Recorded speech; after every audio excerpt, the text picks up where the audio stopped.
Imagine waking up one morning to discover that your government has marked you and your entire family for disappearance, not for a crime, but for who you are.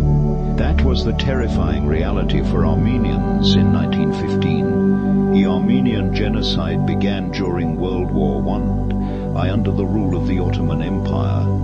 On April 24, 1915, hundreds of Armenian intellectuals and community leaders were arrested in Constantinople, modern-day Istanbul. Most were executed.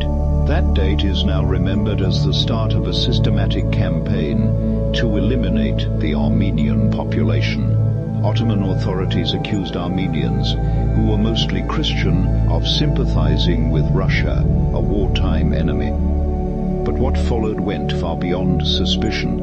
Armenian men were often separated and killed outright. Women, children, and the elderly were forced on brutal death marches through the Syrian desert, particularly toward Deir ez-Zor, were given little food or water.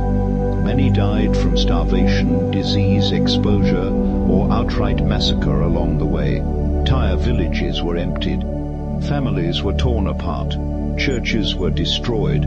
Property was confiscated. By 1923, an estimated 1 to 1.5 million Armenians had died. To this day, many historians and over 30 countries officially recognize the events as genocide. However, the modern state of Turkey disputes the term, arguing that the deaths occurred during civil unrest and war rather than through a planned extermination. The Armenian genocide remains one of the first modern genocides of the 20th century. It reshaped the Armenian people forever, scattering survivors across the world and creating a vast diaspora. More than a century later, the memory of 1915 still echoes a warning of how fear, nationalism, and unchecked power can turn neighbors into executioners.